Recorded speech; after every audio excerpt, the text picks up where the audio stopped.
नमस्कार दोस्तों, हिंद एक्सप्रेस के जरिए हम आपको रूबरू करवाते हैं देश प्रदेश की कुछ खास खबरों से।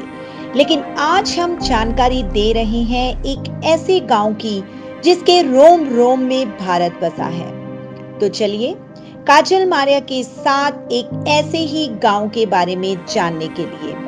कारगिल दिवस पर आज हम देश के एक ऐसे गांव से रूबरू करवाएंगे जिस गांव के जवान केवल और केवल देश के लिए समर्पित हैं। जी हां, हम बात कर रहे हैं हरियाणा के झज्जर जिले के गांव बिशाहन की। कहने में और दिखने में यह गांव बेहद छोटा है, लेकिन इस गांव का जिगरा बहुत बड़ा है। यहाँ हर घर से एक फौजी है, एक सैनिक है। ये गांव केवल देश सेवा के लिए ही बना है। ऐसा है जी, ये गांव जो है करीबन 450 साल पहले बसा था यहाँ पर। और यहाँ हमारा जो बुजुर्ग था उसका नाम था बिशन।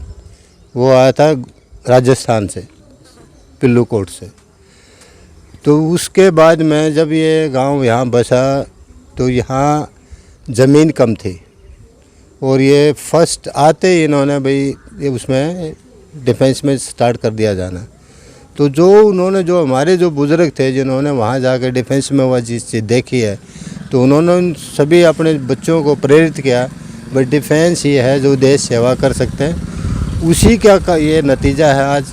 उन्हीं की जो शिक्षा जो है उसी की वजह से हमारा जितने भी बच्चे हैं, यंग जनरेशन है, वे सारे ज्वाइन करना चाहते हैं अपना डिफेंस की तरफ से। 2500 से 3000 तक आबादी वाला यह गांव पूरी तरह से देश के लिए समर्पित है। यहाँ एक पीढ़ी नहीं बल्कि चार पीढ़ियों से यहाँ के जवान देश की रक्षा कर रहे हैं।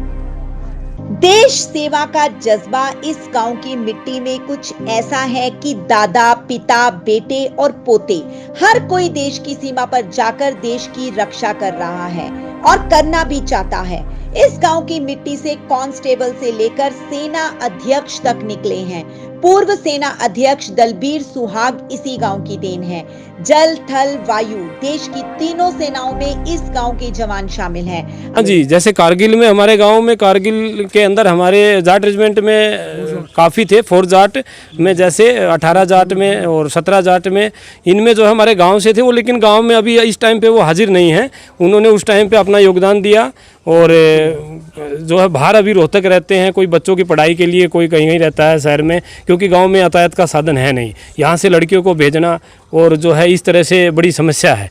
तो हम चाहेंगे कि हमारे जो गांव की इस तरह की समस्याएं हैं उनको हल किया जाए और सरकार तक इस आवाज़ को हमारी को पहुंचाया जाए, ताकि गांव से लोग पलायन न करें शहर की तरफ।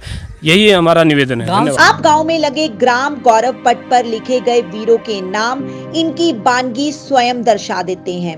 लेकिन अफसोस, जिस गांव की चार पीढ़ियां देश सेवा के लिए समर्पित हों, उस गांव के हालात देखकर आप हैरान रह जाएंगे।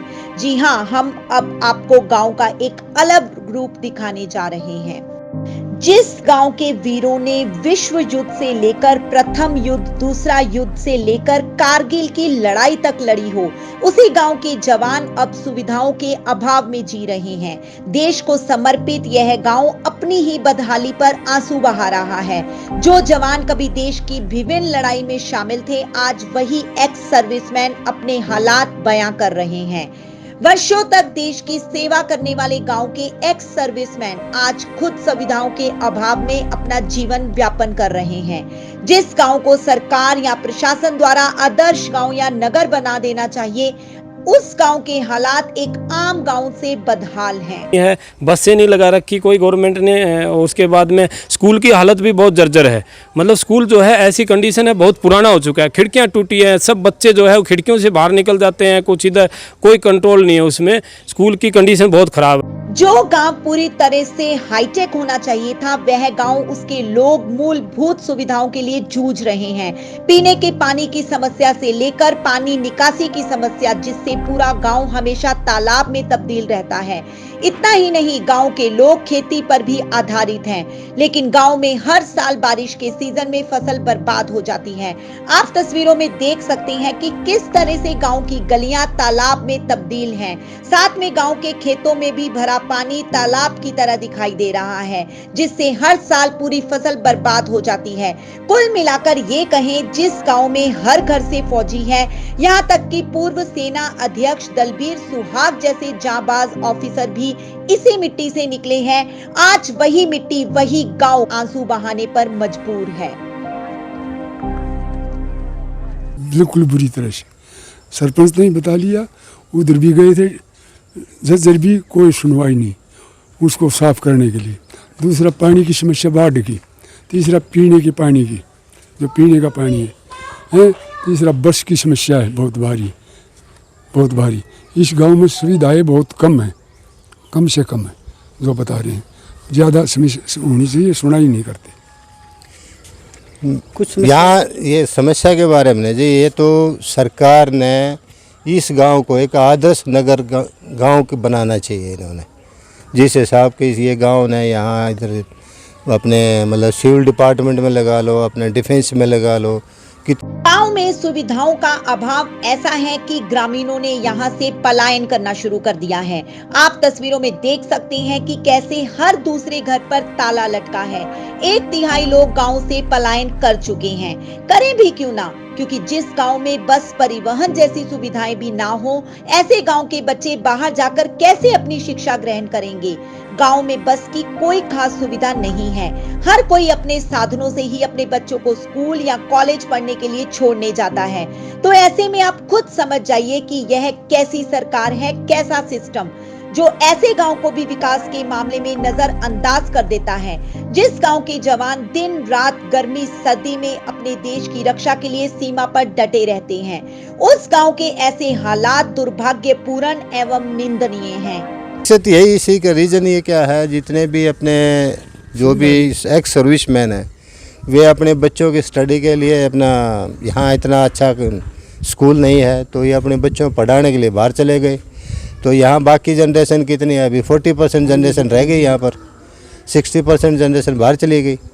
अब यहाँ पर जितने भी मेन बड़े जो अधिकारी हैं, वे सारे तो शहर में चले गए। यहाँ लुक आफ्टर कौन करेगा, यहाँ रह गए खेती वाले। तो खेती वाले यहाँ जो अपने जो लोकल एडमिनिस्ट्रेशन है, जैसे डीसी हुआ, अपना एसडीओ है, इनके पास जाते इनकी कौन सुनवाई करेगा। मेन रीज़न यही है भाई, यहाँ जो मेन आदमी थे वे तो वहाँ चले गए अपने शिक्षा के आधार के बच्चों को पूरा करने के लिए। सोई हुई सरकार व सोया हुआ सिस्टम, कम से कम ऐसे गांव की तरफ तो जरूर ध्यान दे। खैर, मीडिया ने आज कारगिल दिवस पर आपको देश के ऐसे गांव से रूबरू करवाया है जिसमें केवल देश भावना है, और देश भावना रखने वाले गांव के ऐसे हालात समझ से परे हैं। उम्मीद करते हैं सरकार व सिस्टम सेना के लिए समर्पित ऐसे गांव के विकास के लिए आगे आए, ताकि ऐसे गांव के वीरों का जज्बा देश सेवा के लिए हमेशा बना रहे। धन्यवाद।